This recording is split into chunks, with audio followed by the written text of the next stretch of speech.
Dollar. Dirt and money, no soul. Had to go and get it, ain't no time to kick it. Got a stack and flip for my foes. Dollar. Please tell me you can hear me. Don't turn your back and don't neglect me. Just let me know if you need me. Dollar. Let me watch out for my partners. Keep my money long, get my team strong. Let me run away from my problems. Yo, what's good, original crew, man? We're back. Hey, man, we're back with another Just Thought Lounge for today. Read the title, see. Because it say Big Daddy. Oh, my gosh. Big Daddy found murdered, and one of them did it. The murder of Gary Ferris. Farris.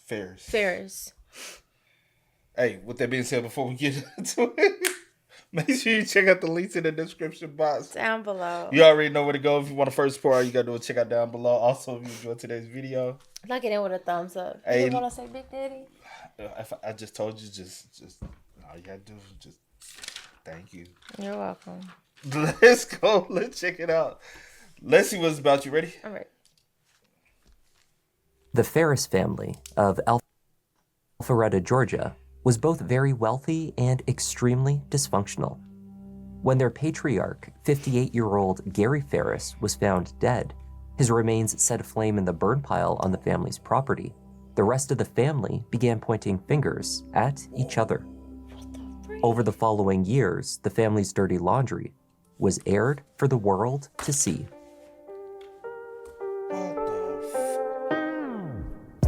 Hi there, I'm Kevin, and welcome to Just Thought Lounge. There's a lot to take on board in today's case. It's the story of a large family dealing with a lot of conflict. Sorting through all of the accusations and trying to separate fact from fiction is, at times, a very messy task. This case took over 6 years to reach trial and a verdict, and many still question the conclusion. Let's take a look. That's insane.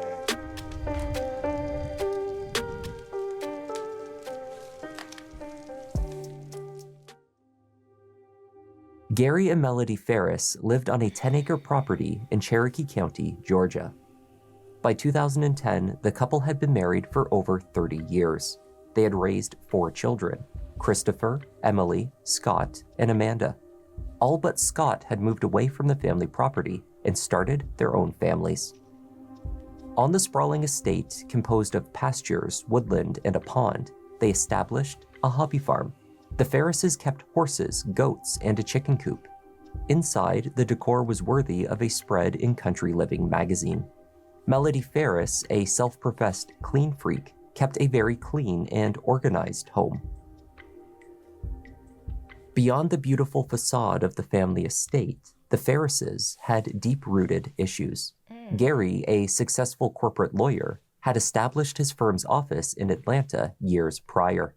Standing at 6'3" and weighing over 300 pounds, Gary had been affectionately nicknamed Big Daddy by his children. The lawyer was a force to be reckoned with, and not only in business dealings. With Gary's success came both wealth as well as tensions at home. Since moving to the farm on Purcell Lane, he and his wife had lived separate lives under the same roof. Melody stayed in the master suite on the upper level, while Gary kept his bedroom in the basement, where he also had a small living room area and his office. Is this the basement? Between Gary's busy work schedule and the... Was this the basement? I guess so. That's nice. You got a whole house in the house. You know, Okay. I wonder why. We gonna find out? Well, we may not. We'll see the dynamic. Yeah. room area and his office. Between Gary's busy work schedule and the arrangements in the house, it was not surprising that, on occasion, the two could go a day or more without crossing paths.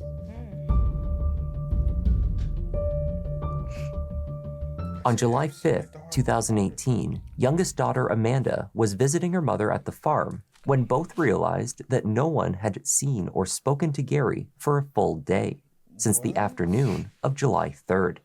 He had not attended family events with them the day before. It was around 10 a.m. when Scott... So you telling me on the 4th of July, he's not... This big ass land on July 4th, he's nowhere to be found? on a holiday like that, 9 times out of 10, y'all do whatever y'all do on all this land, right? And he wasn't in attendance. No one thought to go down to the basement, check on him. He's not in the basement. Yeah, no one called. No one, nothing. We just celebrate all this whole day and without. That's weird. It's not to the next day then we find it. With them the day before. It was around 10 a.m. when Scott, who lived in a loft apartment above the barn, arrived at the main house to find his mother and sister discussing the potential whereabouts of his father. Concerned, they began searching the property. In his father's bedroom, Scott checked for his CPAP machine. This machine uses air pressure to keep breathing airways open while you sleep. Gary used the machine unfailingly every night. It sat on his nightstand, indicating to Scott at least that his father was not unexpectedly traveling for work. His father's Mercedes was also still parked at the house. The family grew concerned that Gary, at the age of 58, with already established health issues, had collapsed somewhere on the property. Their worst fears were realized when Scott approached and examined the burn pile located in the woodland. Gary often used this area to burn refuse and debris from the farm and had lit one ablaze just 2 days before. As Scott looked down, he was certain he was viewing the charred remains of a human body. He believed it was his father. Would you even, in your mind, be like thinking burn pile? No, not off bed. I don't know like where it's at on the property, and if it's like something that you have to pass to go like look for other, like, you know what I'm saying? Yeah. So, but no, that wouldn't be like my initial thing to go to. Yeah. But then again, everyone seemed a little off, so I don't know. Everyone think differently. So everyone seems a little suspect, to say the least. Yeah. That's what I say. My father has come up missing, and we just searched the property. It's a small farm, and I just found something near the farm that doesn't. He was burning brush. Now there's stuff in the fire that it could be him. I don't know. All right, sir. We've been walking around looking for him, and I went where the fire's still smoldering. And I'm ex-military. I was deployed to Iraq. I assume what burned up bodies look like, and this looks like a body. Okay. When emergency responders arrived on Purcell Lane, they found the burn pile was still smoldering. The heat emanating off the pile was intense. Melody and Scott had both recalled seeing it burning on the night of July 3rd. Experts combed through the over 30 pounds of remains found in the burn pile. Through dental records, it was determined that they had, in fact, found Gary Ferris. I was about to say, I guess that's why he went to it, because he said it was still burning. So I guess that would draw me to it, knowing that the dad used it often. Yeah. So now I need to figure out, okay, it's still burning. They said... But so, what did y'all do on the 4th of July? Did y'all gather here? Because his body had to been in that burn pile for a long time. For it to be, you know what I'm saying? And there had to be a continuous fire going. So who's been using this burn pile outside of the father? Somebody had to see something. Whether the 58-year-old had experienced a horrible accident, perhaps a heart attack, stumbling into the flames, and was somehow unable to save himself, remained one of the possibilities being considered at that time. He did have high blood pressure and had experienced undiagnosed episodes of strange symptoms, including sudden exhaustion, for years. Except, had this been a horrible accident, there should have been indications of how he had traveled to the woods. The RTV, Gary's preferred mode of transport around the property, had been parked at the house. The family had a small Kubota tractor, but it was located near to the shed. The burn pile sat roughly 100 yards from the house, and Gary never walked the property, always preferring to drive a small vehicle. An obvious conclusion was that Gary had not gone to the burn pile alone. Someone had brought him there. This sad fact was unfortunately confirmed when a burnt bullet was found lodged in the remains of Gary's ribs. Oh, yeah. The bullet was not in a location consistent with the shot having been self-inflicted. Oh, yeah. The grandfather had been shot to death and then collapsed or placed in the burn pile. That's so messed up. Stand up for me. Huh? Could he have been burning something? Somebody? Yeah. I know. What's that? Sad, bro. There was no evidence in the woods that the shooting had taken place there. No blood was found anywhere near to the burn pile. In fact, there was no sign that Gary had been killed anywhere on the grounds surrounding the house. Inside, however, investigators narrowed in on the seating area of Gary's basement living quarters. Small droplets of blood were visible on the stairs leading from the kitchen. Oh. The stains had been cleaned, some only slightly diluted. At the top of the steps, Blue Star was used to illuminate where another small blood droplet had been cleaned. The trail appeared to lead down the stairs, ending near to the counter. Feet away between the chair and an ottoman was a single spent bullet. It was found to have Gary's DNA. Detectives deduced that he must have been shot at least twice, though the fire had destroyed most of the physical evidence that would offer any further clarity. Curiously, there was no blood found within the immediate vicinity of the projectile in the basement. There were no markings on the walls or the floor to show its potential trajectory. It was as though the projectile had appeared there independently, or that the scene had been cleaned very thoroughly and effectively, yet somehow this single bullet had been missed.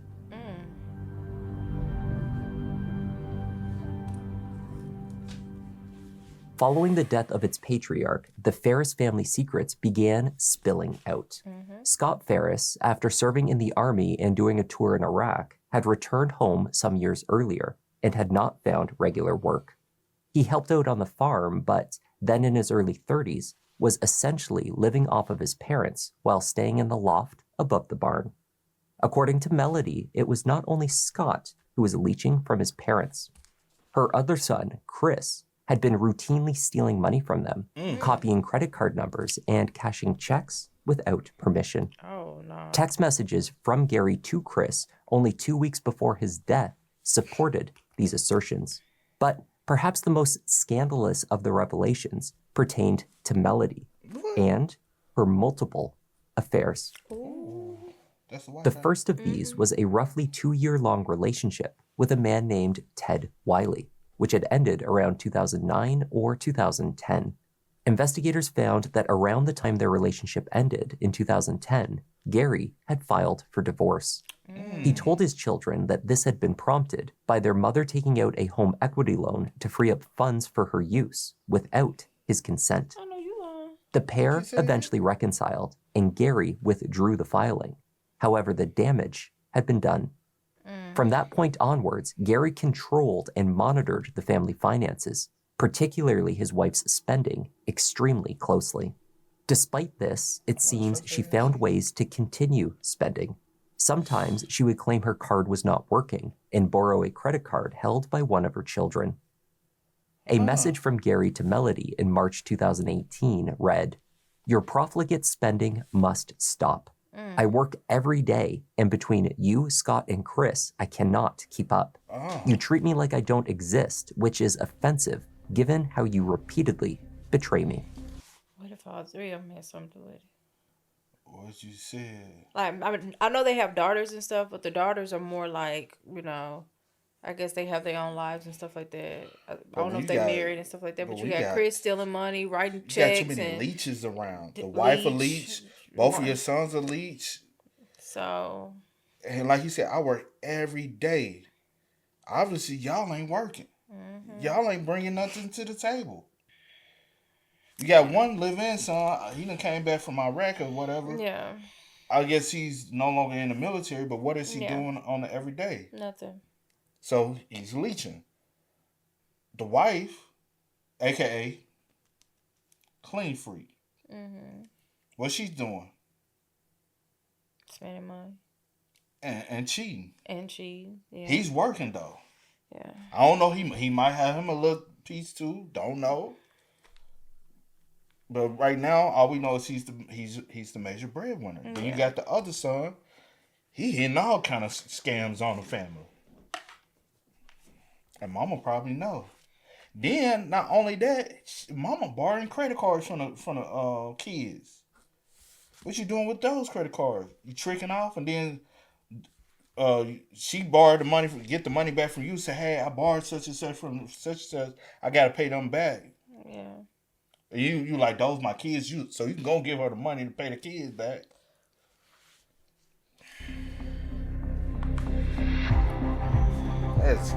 With tensions in the marriage still running high in 2014, Melody began a new romance. She met Roy Barton Jr., who goes by Rusty, through her second cousin, an elderly woman named Martha Jane Barton. Rusty was Martha's stepson. Under the guise of taking Martha to medical appointments and... Wait. What was Martha to her again? Her cousin... Hold on. Her second cousin. With tensions in the marriage still running high in 2014, Melody began a new romance. She met Roy Barton Jr., who goes by Rusty, through her second cousin, an elderly woman named Martha Jane Barton. Rusty was Martha's stepson. Rusty is Martha's stepson. Yeah. But you know she married. That's why I said Martha ain't worth it. Under the guise of taking Martha to medical appointments and otherwise assisting with her care, Melody regularly made extended trips to see her and Rusty in Tennessee. Over the years, she did a poor job of hiding the relationship, even inviting Rusty as a guest to her daughter Emily's wedding. They chatted and danced throughout the evening, while Gary, not wishing to ruin his daughter's big day, stayed silent. Damn, But bro. he knew that his marriage was in ruins. Yeah. She kept... You know how bold your ass gotta be to invite to the wedding. You bold and have no respect. And all in the Rusty, you're so hilarious. I have no And respect. Gary over here looking like, bitch, at my daughter wedding. And you knew he was. You know what type of person. He doesn't seem very confrontational. I mean, I don't know what type of person he is, but she knows what type of person he is, and this is his daughter's wedding. So no, I'm not going to ruin this moment for her. So you know I'm not going to say nothing. He bold too. He like Rusty. Yeah, they don't be caring. Man. But he knew that his marriage was in ruins. She kept a second cell phone to communicate with Rusty, which she tried to keep secret. All 4 of her adult children had their suspicions of their mother's ongoing affair, suspicions which were eventually confirmed. Somebody always helping her. After Gary's death, investigators spoke with Melody. They had not yet delivered the shocking news that Gary's death was not an accident, but based upon the discovery of the bullet, was now considered a homicide. Melody began by suggesting that Gary had experienced a medical episode and had fallen into the fire. It must have been an accident. Then she was asked about what firearms were in the house. It rapidly became apparent in which direction the 58-year-old grandmother wished to direct the investigation, towards her son, Scott. Wow. My dad had some pistols, but now Scott has them, and I don't know what's left of them. I don't know. Scott took them, he was in the military, and Scott took them and took them to Colombia, where he was. And supposedly the house got broken into, but now I do know that there was a pistol over the barn for a while, and I haven't seen it in a long time. Scott took it and put it away. Do you remember what kind of pistol, what it looked like? I have no idea. Don't have any I idea. don't know anything about guns. They've been sifting through the remains in the ashes, and they have found a projectile and some bones. Does not appear to be self-inflicted. Okay. So, I mean, do we know what kind or what? Well, they have the projectile, so we're, like I've told some of your family, we're on the scene. We have very limited resources scientifically to do the tests and the measurements and the things that we need to do. So we don't know what caliber at this time, but it's going to be easily determined. Scott had also been asked about guns in the house and pistols in particular. He told detectives that when searching for the television remote in the basement weeks earlier, he opened a drawer behind the sofa and spotted a snub-nosed chrome handgun in a leather holster. He had not seen the gun before or since. So Scott is the one that told us about a month and a half ago that he saw the pistol in the basement. The AT&T guy was there to do some repairs or to do something. He was trying to find the remote. Found the pistol. That pistol's not there anymore. Where it was. Didn't know anything about a pistol. So you were the last one to see Gary alive on Tuesday night. Right. The timeline of the events at the house on July 3rd was critical to determining when Gary had been killed and who could have been present on the property at that time. Melody told police that she had last spoken with Gary around 5:30 or 6 p.m. on July 3rd to discuss dinner plans. The burn pile had been set ablaze around that time. So he started the fire before you guys discussed anything. It was long about the same. I don't know. When we were in and out discussing all that. But yeah, at some point in time when we were discussing the dinner and that kind of stuff, I said, why did you start that fire? And, well, what difference does it make? Well, because it's dry, it's 4th of July, it's, I can give you 100 reasons. You set my house on fire once before. And I just told him, I said, Gary, you've got to watch that fire. But even that night when I was out chasing horses and stuff, it was blazing light. After one or more of their horses escaped, Melody spent much of the evening trying to catch and return them to the stable, she said. She phoned Scott asking him to return to help her. Scott had spent the day golfing and swimming and returned to the farm around 11:30 p.m. Footage from his golfing pal's doorbell camera confirmed this timeline. It showed Scott leaving his home at 10:55. The drive back would have been about a half an hour.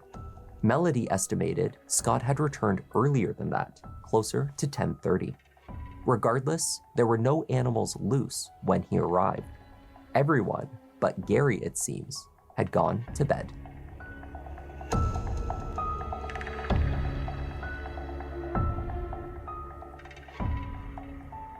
Gary went to dinner on the night of July 3rd and returned home sometime around 9:30 p.m.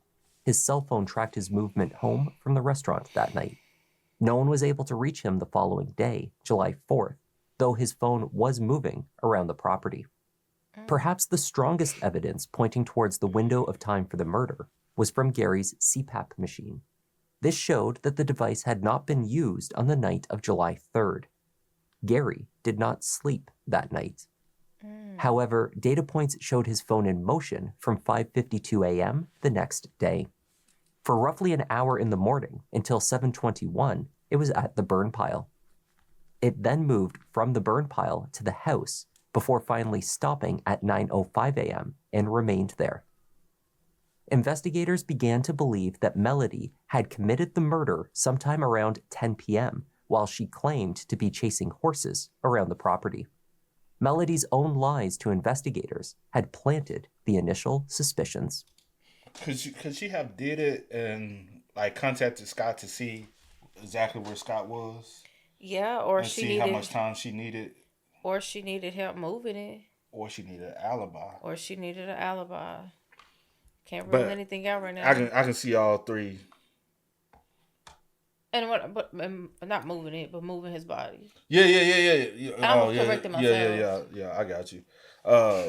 The fact to see where he was, so you can see. Yeah, to see where he was. Maybe she could have did it by herself. She could have had somebody else helping. Or she could have drove. Or put him in the back of the thing. But I'm just trying to figure out how, because we also have to understand that at one point we have droplets in the basement. Oh yeah. So unless she's just that darn strong. I don't think. You know what I'm saying? Looking at how old is she? She's 58. I don't think she's She that 58 strong. too. I don't think she's that strong, though. Right, so I'm just trying to figure out, Nah, like... he big. Yeah. He a big He's man. 6'3", 300 pounds. And 300 might be on the light side. He might be 300 some pounds. Which, I'm exaggerating. I was being sarcastic when I said she probably did about herself if she that strong. But she You could never have... know. Yeah. You just never know what people in a panic, adrenaline rushing. You don't know. You don't know what type of strength you have. But I'm just... Yeah. It's just... Yeah. He's just a big man, though. Yeah, Melody first lied to detectives about having any extramarital relationships, only admitting to her ongoing affair with Rusty Barton once she had been found out. Indeed, she not only failed to disclose the relationship, but also that she had been speaking with him on the phone for a cumulative 114 minutes over 3 separate calls on the night of the murder. Had she shot her husband, panicked, and called her lover to talk through what to do next? Melody also lied about an early morning shopping trip to Walmart on July 4th. The receipt showed Melody purchasing cleaning products, including Clorox bleach. There was one more move that Melody made that night that may seem innocuous, yet proved extremely incriminating. Around midnight on the night that Gary was killed, Melody used his debit card to make a purchase of phone minutes for her second secret cell phone, the one that she used to carry on her affair. Right. Gary would have been notified of the transaction and certainly would have had questions about it. It seems that was not a concern for Melody. Was this purchase an indication that she knew at that time that her husband was already dead and on the burn pile?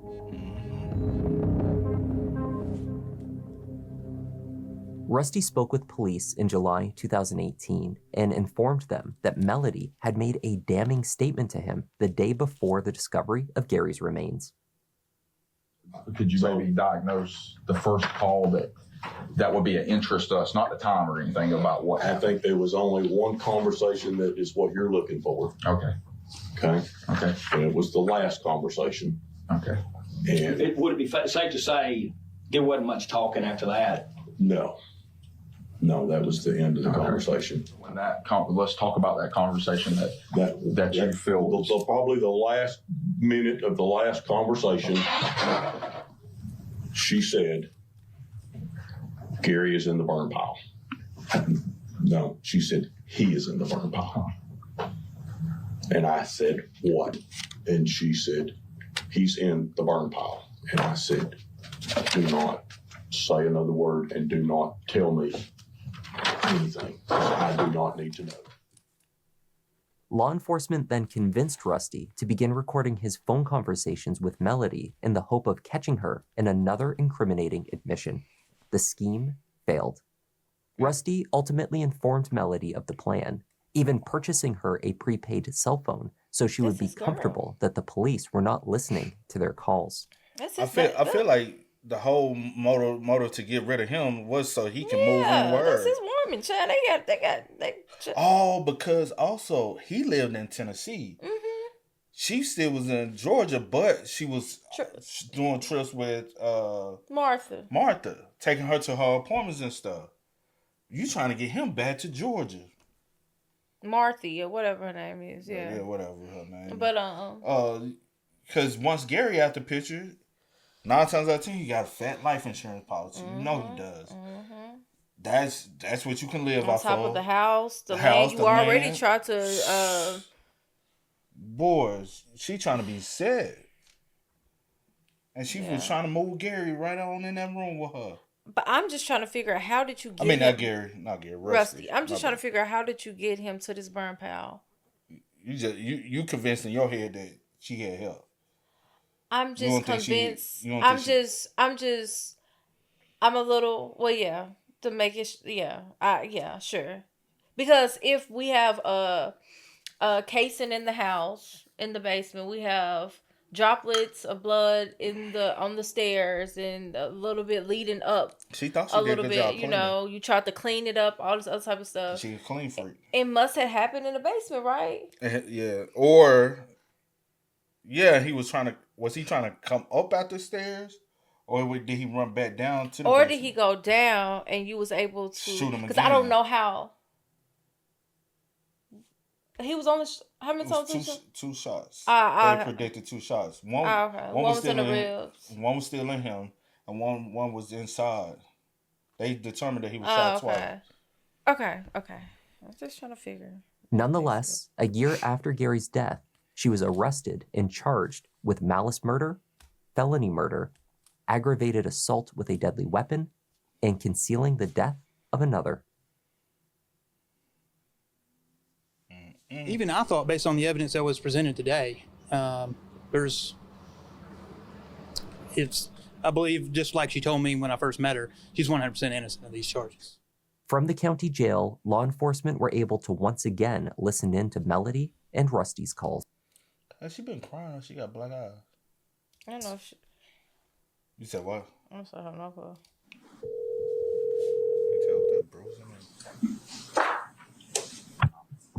This is a prepaid call from an inmate at a correctional facility. Three-way or call waiting is not allowed. Your call has been accepted. You all right? No. Well, like a long time ago, I said stop talking. Right. I haven't done anything. I know that, darling. But somehow the other, what you keep talking about, you're going to single-handedly hang me. Melody had made multiple statements over the years expressing her desire to see Gary dead.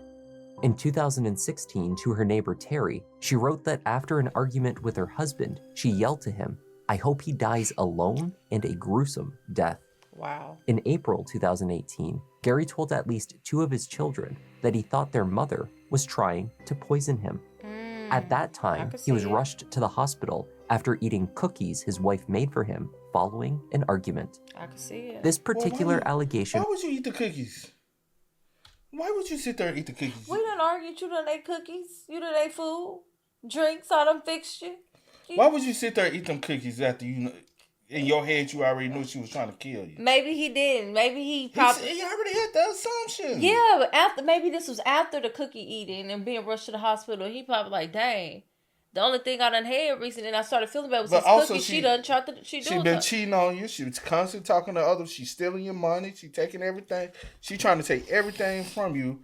Now she's trying to take your life. Why would I sit there and eat the cookies? And another thing I was thinking, the fact that she even got a boyfriend, right? Your husband, Gary, he deceased now. You on jail calls with a whole nother man. That alone just is kind of like alarming. You know what I'm saying? It's kind of like, did you do this to... Because that would be something that I'll definitely bring up in court. The fact that these affairs and stuff like that. But we'll see how that gives motive. Yeah, we'll see. His wife made for him following an argument. This particular allegation raised more questions about his health. For years, Gary had been in and out of the hospital and doctor's offices, receiving treatment for what he called his spells. These were episodes in which he experienced dry mouth, a burning sensation in his throat, and sudden exhaustion. By July 2018, he had concluded that Melody was most likely behind these undiagnosed health issues. The day before he died, Gary took a video of a plate Melody had smashed in a rage. He had left it in the basement instead of carrying it upstairs to be washed. Her statement at that time was something like, "I cannot wait until the day you're dead." Wow. When you leave a plate, forget to take it upstairs.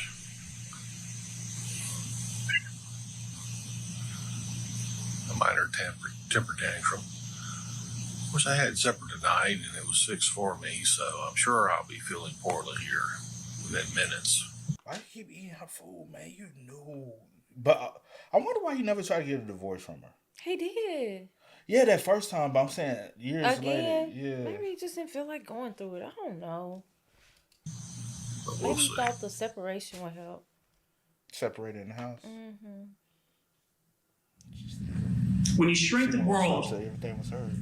no robbery, no home invasions, no enemies, no road rage, nothing like that. when you shrink the world, in a case like this, husband and wife, wife kills husband, husband dies. The answer to the question, who did it, sits right there. Melody Walker Ferris. The state prosecutors had a strong circumstantial case against Melody Farris. But when it came to outlining a clear theory of the crime itself, the physical evidence was lacking. They posited that the blood droplets leading from the kitchen into the basement where the projectile was found suggested that Melody must have shot Gary at least twice inside the house and then moved him to the burn pile, though the blood found in the house was limited. Investigators did not locate the kind of spatter stains one would expect to find at the scene of a homicide with multiple gunshot wounds. Perhaps the most significant gap in the state's theory was how Melody, at roughly 120 pounds, could have moved her husband at 6'3" and over 300 pounds over 100 yards from the house to the burn pile. There were two ways that they claimed she could have done so: the RTV and the small tractor. Scott testified that the Kubota was parked in an unusual position when he began searching for his father on July 5th. It was sitting next to the lean-to shed instead of under the overhang where it was nearly always parked overnight. There were small droplets of blood found on the side step that came back as a match to Gary. Melody's DNA was identified on the shifter of the tractor. However, touch DNA swabs were collected from 9 points on the tractor, including the steering wheel, the loader control, directional shifter, and ignition key. The tractor was covered in Blue Star. There were no further stains detected. Results on the RTV were similar. There was no indication that it had been used to transport Gary after the murder. The defense was also quick to point out that the landscaping outside of the home, from the back doors leading from the basement towards the woods, were untouched. The perfectly manicured lawn remained unmarred by any tracks from an RTV, a tractor, or anything else. All four of the Ferris children took the stand at their mother's trial. The eldest three, Christopher, Scott, and Emily, testified for the prosecution. They spoke of the tensions in their parents' marriage and the years of dysfunction, anger, and affairs.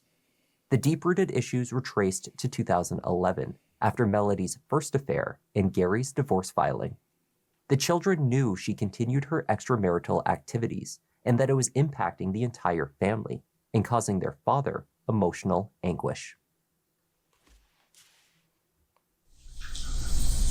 He told me that he was very depressed, and he said that each day with my mother was pretty much the worst day of his life versus the day before. Like every day was the worst day of his life. But you do believe in your heart that your mother loved your father. Yes? She couldn't have.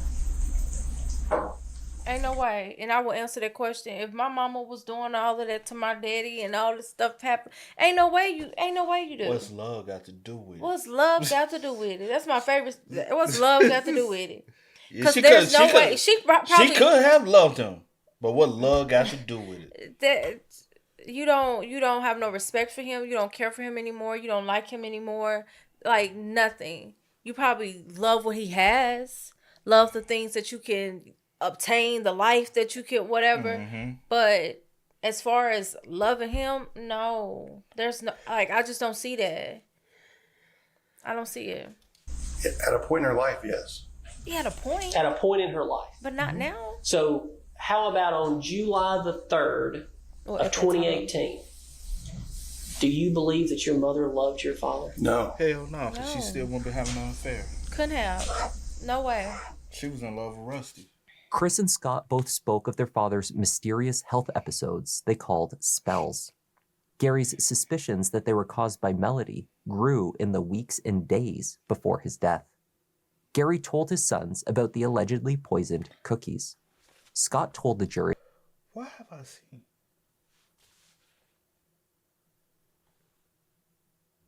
about his mother's outburst the day before the murder, when she smashed a dirty plate that his father had left out. So, best way I can describe it was he would get very weak. He talked very thick tongue, like his tongue was swollen up, and some people would think he was drunk, the way he kind of slurred, but he just got very exhausted and wanted to go lay down. And when he would have them, that's what he did. He would go and lay down, either on the couch or go lay in bed, and he would sleep for a couple hours. He's been to the doctor. He went to his physician all the time. They thought it was a vitamin B deficiency and maybe a testosterone problem, or nobody could figure out what was causing these spells. And this was a bad one. I mean, I was worried for the way he was acting. So he stayed in the hospital, I want to say 1 or 2 nights. He said, "Chris, I think your mother is trying to poison me." And what was your reaction? I said, "Excuse me." He said, "Well," it's like, "she spent the day screaming at me, and I was watching TV in the theater room, and all of a sudden she brings me down some cookies. And I ate the cookies, and my throat started burning, and then I started feeling bad." And I told him, are you like, what? He's, "Oh, I'm just probably paranoid or something." Some paraphrasing. I don't remember exactly what he said, but he kind of shrugged it off. Sure. And that's what he said. My dad was on the other side of the property, and she came out of my dad's office doors and screaming and cussing, and she threw a plate up against the wall of the house, and she screamed, "I can't wait till the day he fucking dies. I can't wait till the day I don't have to live with him anymore." In retrospect, it was all too obvious that the family was headed towards the kind of tragedy they experienced when Gary was found on July 5th. However, at that time, it was nonetheless shocking to everyone involved. She said, "Well, your daddy's missing." And I said, "What do you mean he's missing?" And she said, "Well, we're out here looking for him and we can't find him anywhere." And I said, "Well, go look. Are his clothes still there? Is his CPAP machine still there? Like, did he leave? And did he just leave? And I said, "Go look for that stuff. Look for his keys, look for his phone, look for his wallet, go look for that stuff." And she just kind of was like, okay, and got off the phone with me. And I started walking that way, and I believe I got either halfway across the dam or got to the other side, and then Melody called me. And she called me and asked, "Have you thrown a dead goat on the burn pile?" I'm like, "No, we haven't had anything to die, and also I wouldn't throw it on the burn pile." And she said, "Well, come up here and look at this." And I walk up and look, and I can already start seeing bones. And then I look down, and it appeared to me that it was the inside of a skull. The backside was gone. Wow. And you could see the little blood vessels, I think it was, but it didn't look like a rock or something. So I grabbed a very, very small corner of it, and I lifted it up just enough to where I saw teeth and the eye socket, and I immediately put it right back. And, I was crouched down, and she was standing right there next to me. And I raise up, I put my hand on, across her chest and push her back and go, "These are human remains. I am calling 911 right now. Nobody's allowed down here." Melody's behavior following the discovery only served to heighten suspicions.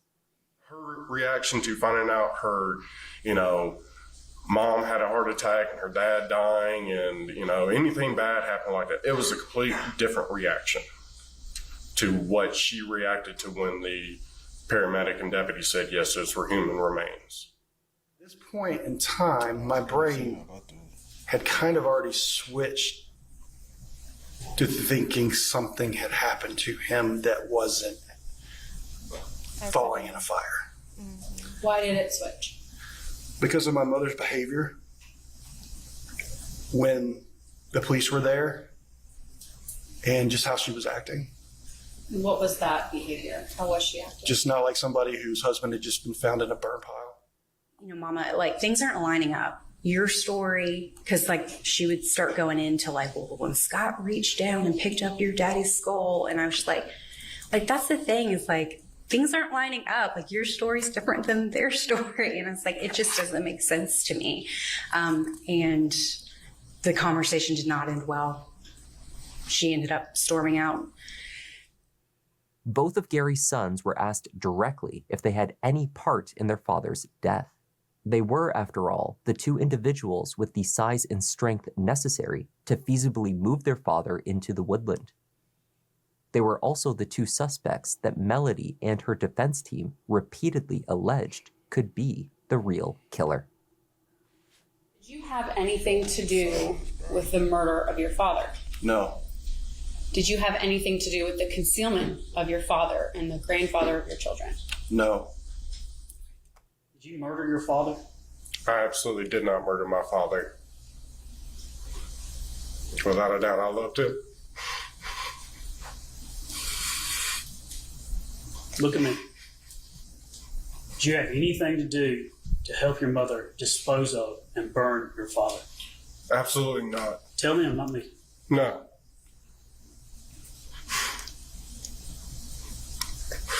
Like I said, I love my father. He was the backbone.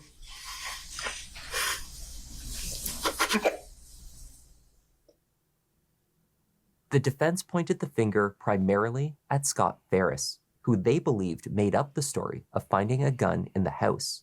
That was a convenient lie to frame his mother. Law enforcement did not perform any forensic testing on his loft apartment above the barn. Experts testified that they focused on areas with visible indications of blood, such as the stairs and the basement.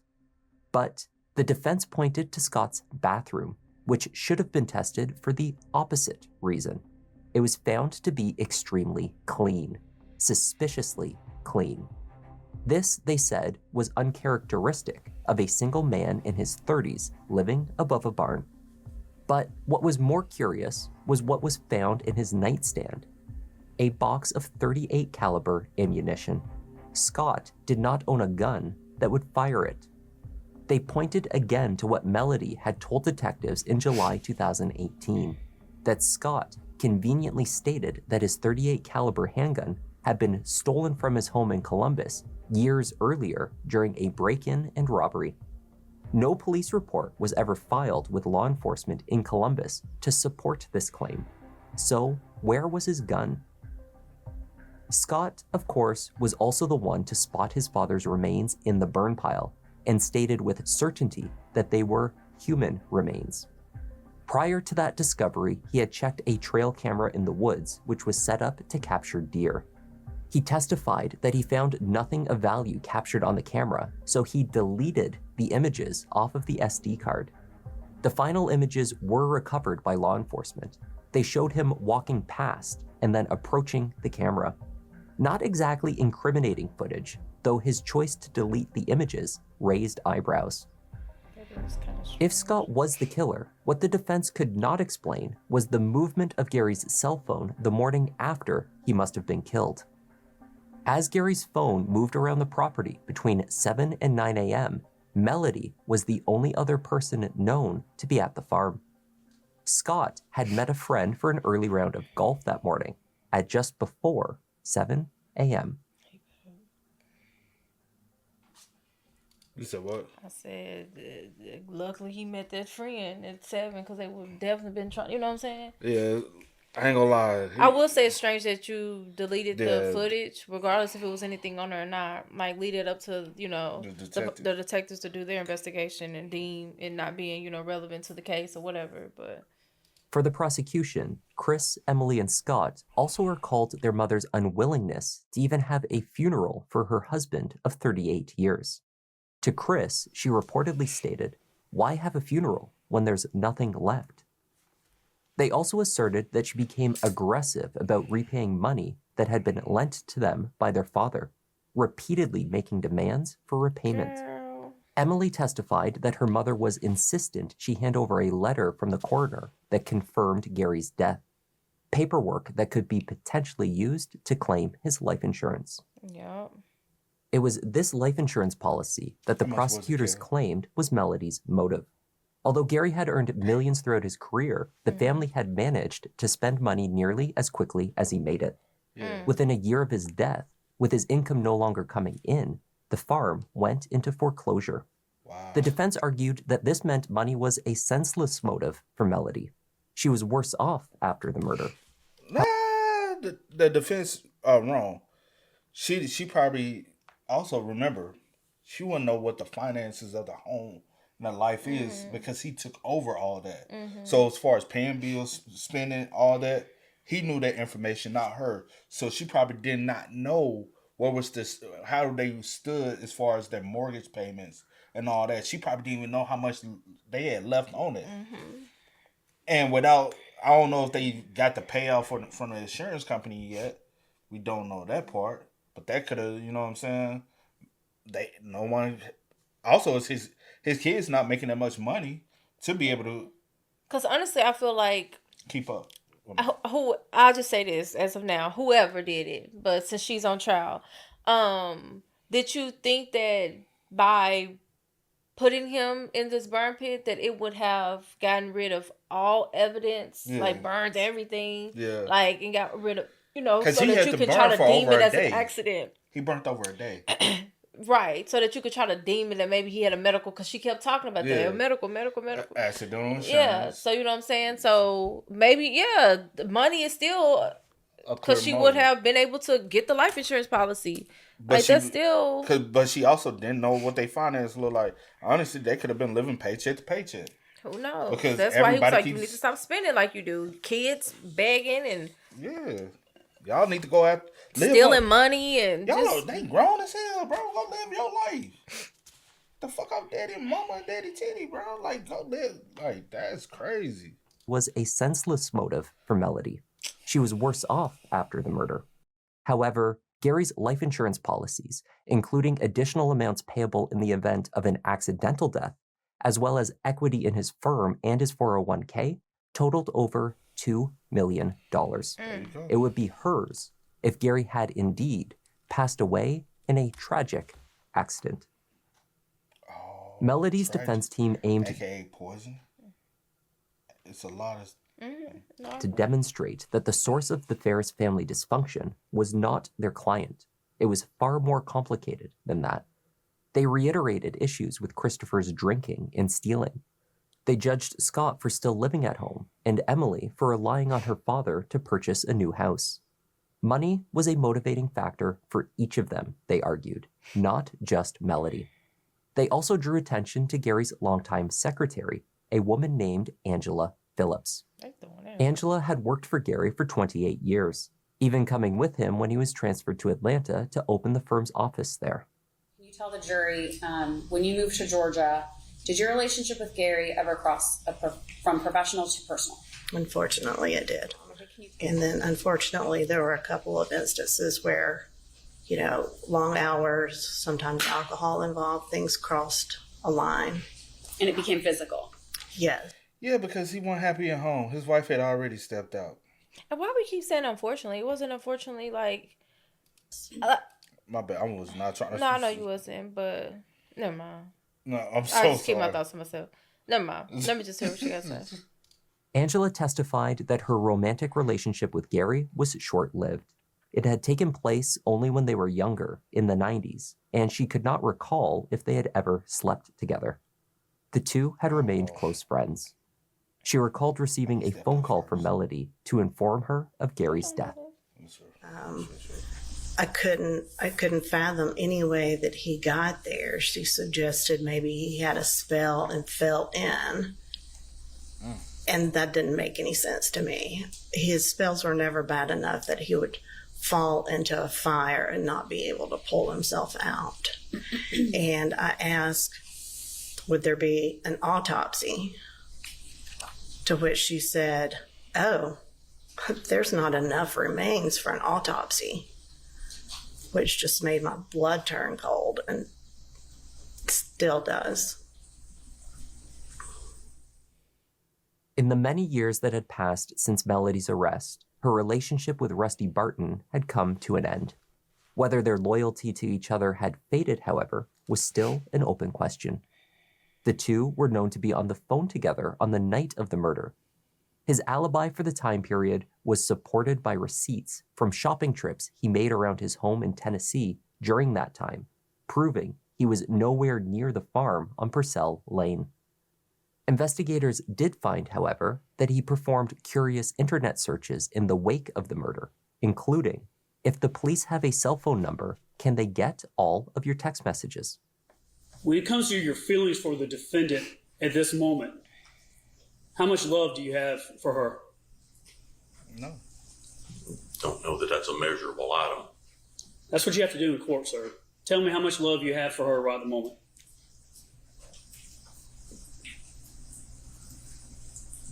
I do not know. Do you love her? I do not know. But you did love her in the past, correct? Correct. You were in love with her, fair to say? Yes. And she was in love with you, fair to say? Yes. Their romance had developed under the nose of his stepmother, Melody's second cousin, Martha Jane. Rusty spoke of how heartbroken Martha would have been to learn of the affair. She was a God-fearing woman who would never have approved of their relationship. Rusty testified that he owned over 40 firearms, but all of his handguns had been accounted for. His late father had also owned guns, however, which remained in the home he had shared with Martha Jane, the same house that Melody would often visit. When they would see each other, would the defendant come to Martha Jane's house or home? Yes. And would she be family and have access to the home? Yes. Come and go as she please? Yes. Full access to everywhere in the house? Yes. Could even come to the house when Martha Jane's not there? Yes. Rusty also formally recanted the bombshell statement he made to law enforcement years prior when he recalled Melody telling him that Gary was in the burn pile. He told the jury that he made the statement under duress. Since that time, he had tried repeatedly to clarify the statement. He was horrified that it had been unfairly used as evidence against Melody in her preliminary court hearing. You said it. June of 2019, we call it recant, but you're not really recanting. You're just trying to better explain what she said to you, right? And when she said it. But what was said was not changed. It was just when it was said. Okay, so just kind of better explain that to the jury, because that's a lot of what this case is coming down to. The district attorney is putting their case on the words that come out of your mouth. Right. So I need you to explain those words to that jury right there. She said those words to me. Okay. I heard them. I just, in my confusion and pressure of, I got to do something, they're going to arrest me. They're going to ruin my name. They're going to put me, line me up. It came out because Bobby didn't even know I was going to say that. Bobby didn't even know? No. So that's just what you felt like you had to do to preserve yourself? Yes. But then you tried to explain later that, yes, she told you about that, but that was after Gary was already found, right? Yes. Okay. The gun used to kill Gary Ferris was never found. Law enforcement searched the property thoroughly, even sending divers to skim the farm's pond. She had 24 Prosecutors hours to get continued to point to Scott's statements made immediately following the murder, that he had spotted a handgun in the basement of the house that was unaccounted for. Over 5 years later, Chris's wife, Jenna, who by the time of the trial had become his ex-wife, claimed also to have seen a handgun in the family home. Her description of the firearm varied from the one offered by Scott. She stated that the gun was inside a cadenza drawer in the basement, a different location to where Scott had reportedly seen a gun. Law enforcement did not locate this firearm if it was, in fact, the same gun. They could not point definitively to the origin of the murder weapon. That is, until over 1 week into the trial, when a county detective received a call from Martha Jane Barton. In this surprise development, the state believed they had their answer. Who am I speaking to? Captain Hands. This is Martha Martin in Tullahoma, Tennessee. How are you, neighbor? I'm sure you're very aware of the case of Melody Ferris that's going on right now. I am. Well, Detective Hoke and Hayes came to my house along earlier the TBI came. They never asked me if we had any guns. I was very weak one day when she was here, and I told her for several things were that I shouldn't have, but she had a way of, well, she was family. And I told her where those two guns were. Martha Jane took the stand a few days later. She had viewed some of the trial online, only learning of Rusty and Melody's affair at that time. Rusty already on stand, he said. No, I'm just saying, but damn. And sorry, Miss Martha. Because I said Miss Martha wasn't. I said, Miss Martha, you weren't worth nothing. But sorry, Miss Martha, you didn't even know about she didn't know. She just introduced them, but not like for them to be dating each other. Where was this located? Who? In Georgia? Yeah, I'm saying like where? I just wrote down Georgia. Nah. Sorry. Can't remember. Somewhere in Georgia. Cause how many trips you driving up here? I'm just assuming around Atlanta, right? How many? It's like one of those. Yeah. But don't you gotta look at it. Yeah, you're right. I may see something. Only reason why I'm saying it is because we know where Tullahoma is. I've been to Tullahoma. Will my black ass go to Tullahoma for real? Hell fucking no. That's besides the point. Come on. I'm just here because some people don't know. Tullahoma one of those cities, y'all. Well, towns. It just like how she was driving all the way up here to take her to her appointments. And to see her man. But no, hold on. Yeah. But Martha thinking she's just. You're driving all the way to Tullahoma. That's what I'm saying. I know where Tullahoma is. Yeah, but also, and not since she's not driving and turning right around, she's driving and staying for a couple days. She never was coming to spend time with just Martha or care for Martha. It was never that. It was always to be to rest with Rusty. Yeah. Cause I'm like, where is Rusty? I'm like, what? Like, what part is? But yeah. What the fuck ain't Tullahoma? But she didn't know about it. She. Ugly ass town. Ugly ass town, man. Oh. Damn. And Martha should have said, baby, why you driving all these hours just to come take me to my appointment? Who knows? She could have. And Martha was like, I don't mind. Especially if Rusty is there. not Martha, Melanie, like, I don't mind. Especially if Rusty is there. Rusty probably has time to take you to your appointment. And I wonder, does she have, like, other people in her life? Kids, nieces, other cousins that's closer, other family. You know what I'm saying? That was just an excuse to come all the way up here. That's what... for you to have a reason for Gary to be like, why you gone for so long? Now, I know some people might be like, it ain't that far. It's some hours, bro. It's some hours I wouldn't drive. Would you drive 3 to 4 hours to go take somebody? To their doctor's appointment? That's not like a mother or I would say it depends on who it is, yeah. It's not a mother or grandmother, though. It's a second cousin. Mm-hmm. When they got other family members around. If it's other people around, then... Because what's a second cousin to use to... A second cousin? How long did it take y'all to get to Ohio? That's like you driving all the way up to Ohio. Cause I think it was like 4 hours to get to Cincy. Who was second cousin, though? I'm just saying. Would you drive all the way, like your cousin up there that took care of the funeral?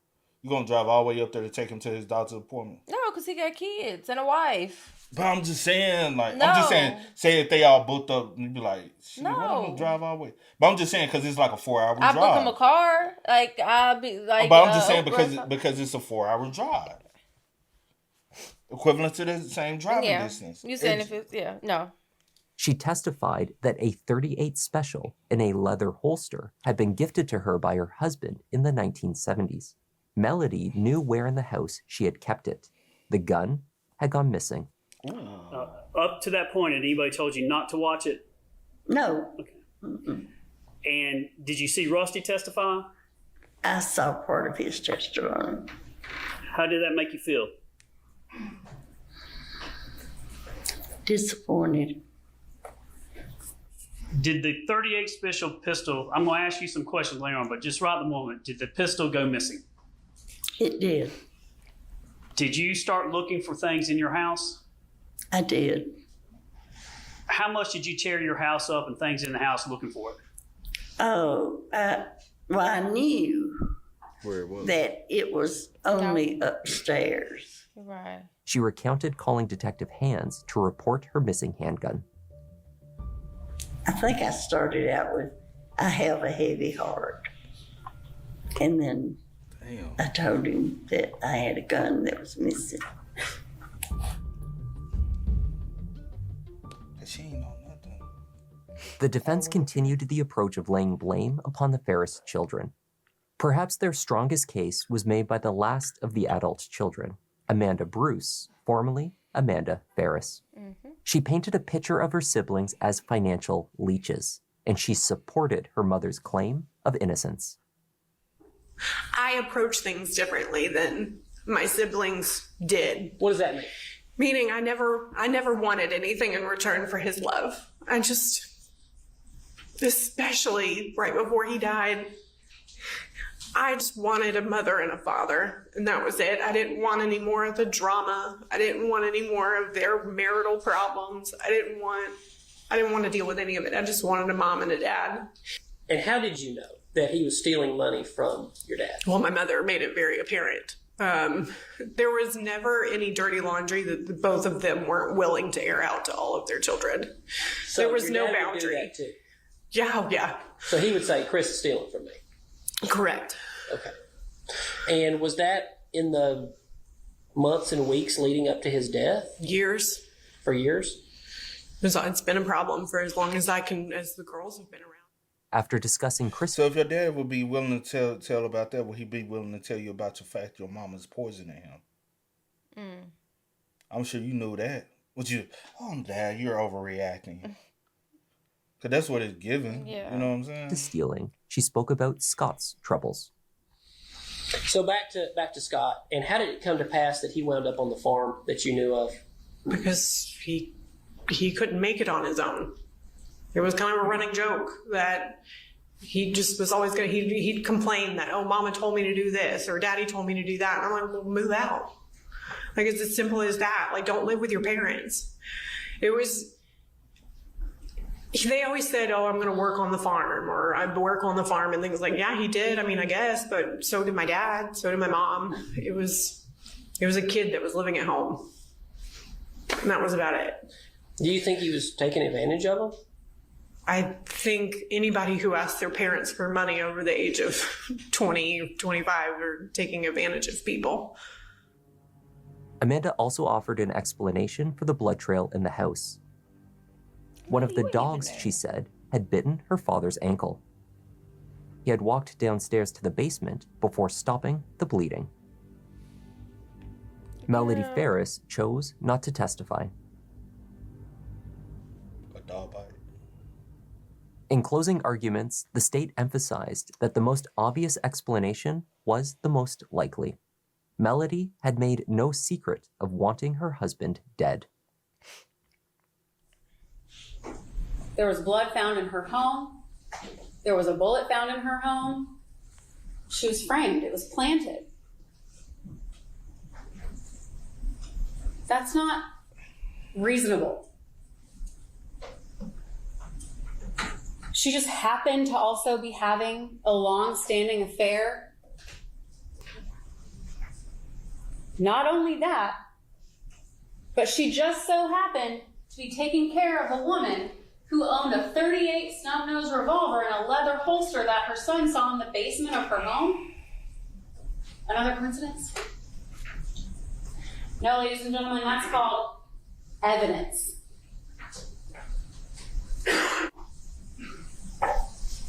Because, you know, she has to tell Scott to come home. She calls him and she's like, what time are you going to be home? The horses got out. And I want you to think about this.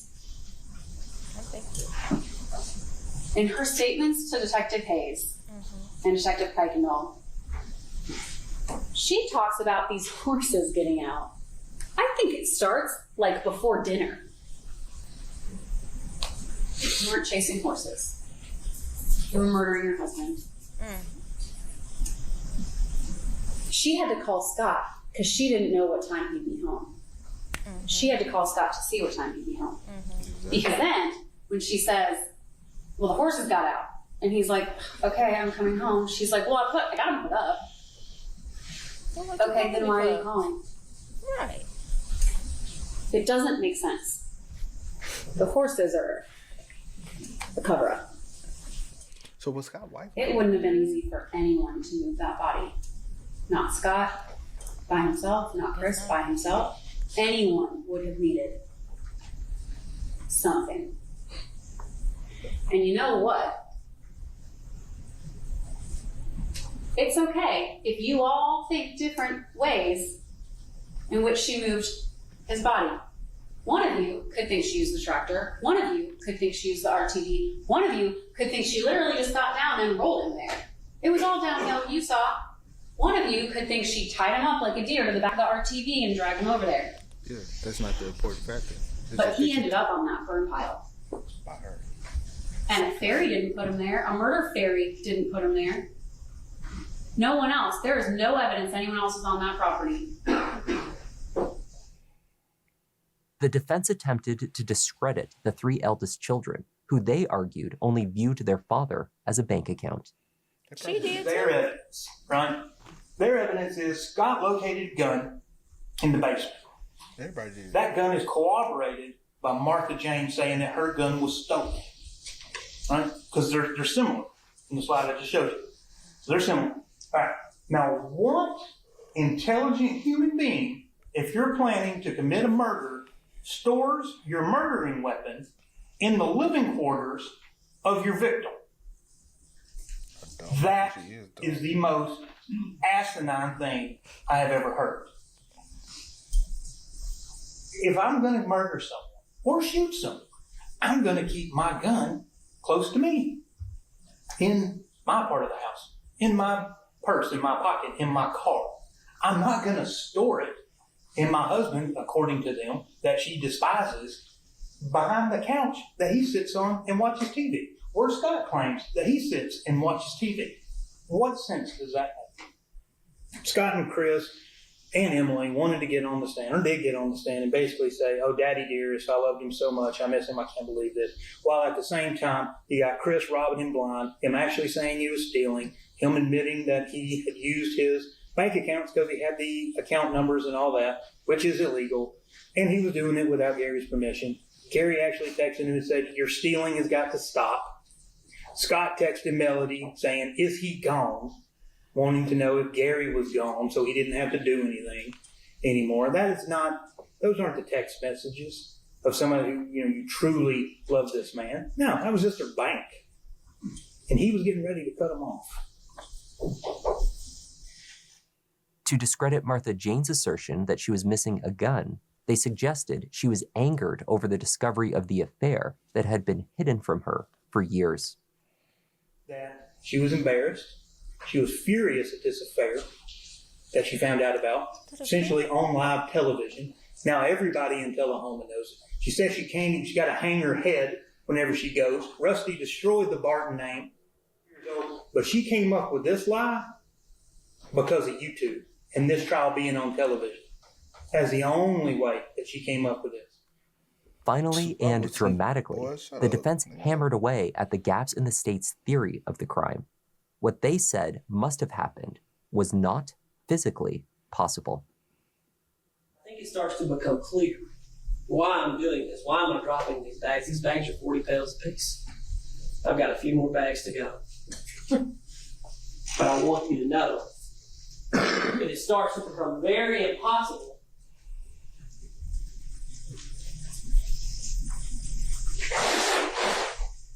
when you add this up, that someone who weighs 120 pounds can move this. You don't know what people could do, bro. Just because you might not work out and ain't got no strength, don't mean I done seen. That is a doubt in its own right. But there was a person on the property who could. and that's Scott Farris. This is 320 pounds. I am 185 pounds.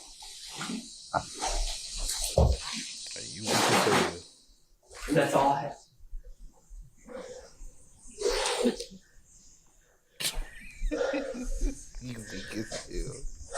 Boy. The heaviest out of all. He out here trying to act like he did. They have provided you with no means, plan that this could have ever happened by Melody. They have established there was tractors on the property and RTVs, but as my client, or as my partner very clearly laid out to you, I'm sorry. You ain't, bro. As my partner very clearly laid out to you, they didn't do their job. They've provided no way that she could have done it. I'm gonna say this, like. You're trying to throw it. He trying to what? Trying to. Okay, if you gonna say that there's no possible way because she 120 pounds, he 300, I don't feel like it's any possible way that anybody could have done it by themselves. If this is the theory you want to run with, that somebody else did it, right? I don't think that Scott seemed like he's little. I don't know as far as like height, but also him being in the former military, so I mean, military training, they do. Well, maybe he would have been able to.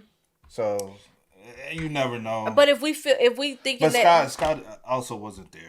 But he wasn't there, so that's out of the picture, right?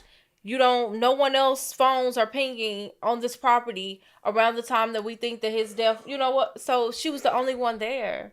Even his phone still showing, you know what I'm saying? When his phone was pinging, going from the burn pile back to the house, Scott wasn't there at the house, so Scott couldn't been. The only person that was at home was Melanie. Yeah.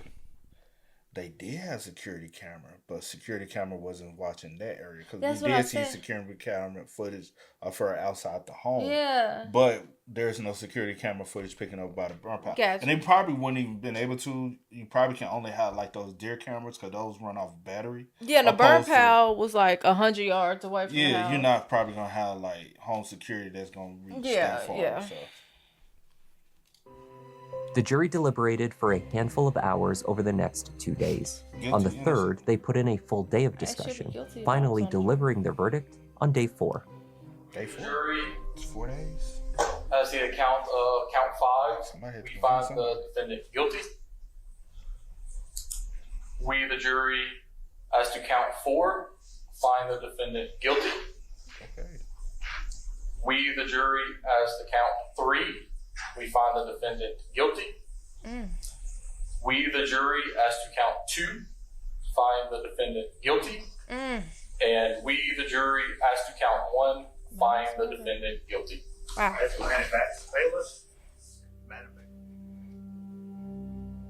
The verdict was not much of a shock to many who had closely followed the evidence presented at trial. What was shocking was the speech delivered to the court weeks later by Melody Farris at her sentencing hearing. She proclaimed that after 6 years and a 3-week-long trial, she was finally ready to reveal what she knew, who really killed her husband, Gary. I have waited for years to make this statement to everyone. I want the world to know who did this. I have always heard that the courtroom is the last place you're going to get the truth.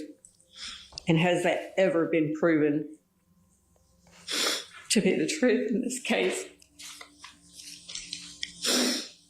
Not only did I not do this, I know who did. I know Scott killed his father.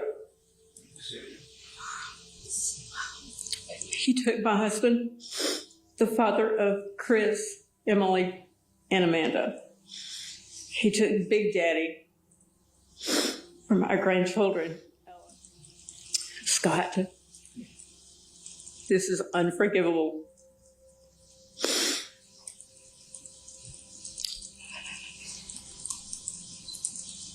Scott has spent entire life of loving and protecting you. But this I refuse to cover for you. My mother, your mom, begged me to take the blame for this. She said after she talked to you, after Gary died, that she knew you had done it. Her exact words were, "You are his mother. You have to take blame for this." And I told her no, that I couldn't. I still have 3 other children, grandchildren, and this is not a stolen credit card, a check, or a diamond ring that you've pawned, all of which you have done. Melody was eventually cut off by objections from the prosecutors, but not before she had delivered her most hurtful accusations. Yep. The judge sentenced the 64-year-old to life in prison. She does have the possibility of parole.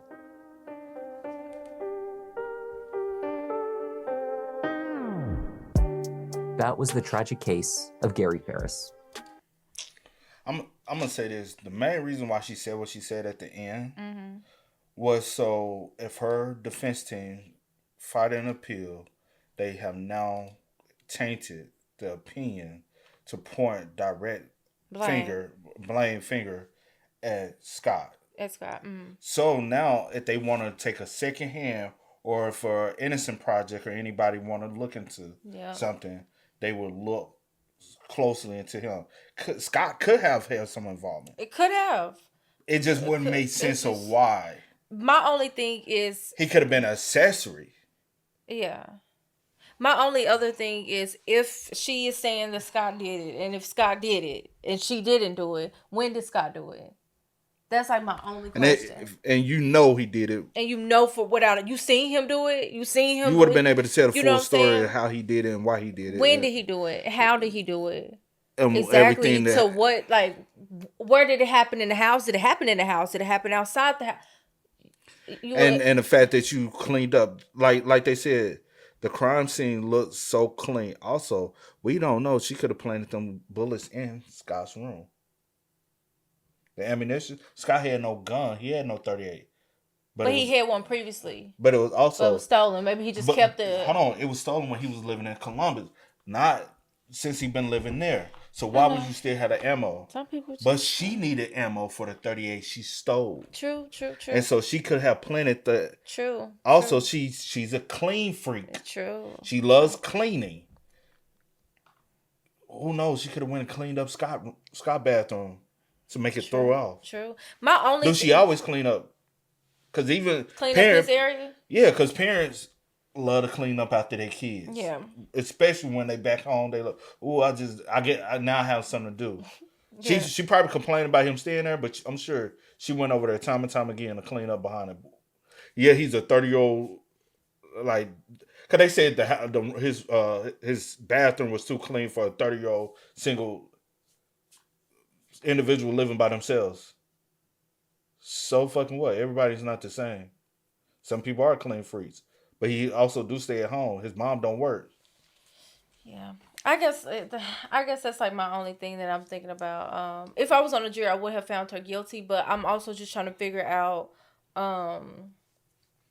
My only thing is kind of like where it happened at, and how did he get to the burn pile. Yeah. I think that's like my only, like, those are my like main 2 questions. Scott could have help. But Scott wasn't on trial, but he could have help.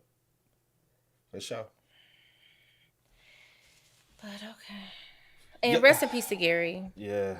Tragic, though. But also, if Scott was the one who would have pulled the trigger, he wouldn't shot him in the side. Scott would have actually gave him a headshot. Scott only, like, Gary was 6'3". Scott looked like, because his mom's so short, he looks like he's like 5'11", 6 foot. Mm-hmm. He ain't that much shorter than his dad, and he's military trained. Mm-hmm. He would have given him a headshot, not a real shot. Melanie gave him a real shot because she's little, and that's right. That's direct for him because her head position to his body, she was a lot smaller than him. So that's a straight pow. And that's where she would have hit him at. She wouldn't have hit him high up if Because she would have had the angle like this to hit him up. Because he's taller than her. And bigger. Mm-hmm. So she would have had to point upwards. But she points straight. Pow. But also they would have been able to kind of like deem the trajectory of like. Well, not really. Ain't that much body evidence. That's what I'm about to say. If he wasn't burned, they would have been able to determine that stuff. But unfortunately, they, Because if Scott had shot him in the rear, he would have been pointing downwards. Yeah. It's just effed up because nobody gained anything from y'all took his life for what? And lost everything. I ain't gonna say y'all. Who? What's her name? Melanie. Because she the one is, Yeah. Yeah. But rest in peace to Gary. Y'all spam us up, man. Let us know y'all thoughts about it for us in the comments down below, man. But until next time, y'all know how it go, man. I do go over the name DJ New Kid. This is Sierra Nicole. We are Kid and C. We are. No time to kick it, got a stack of flip for my folks. Dollar. Please tell me you can hear me. Don't turn your back and don't neglect me. Just let me know if you need me. Dollar. Let me watch out for my partners. Keep my money low, get my team strong. Let me run away from my problems.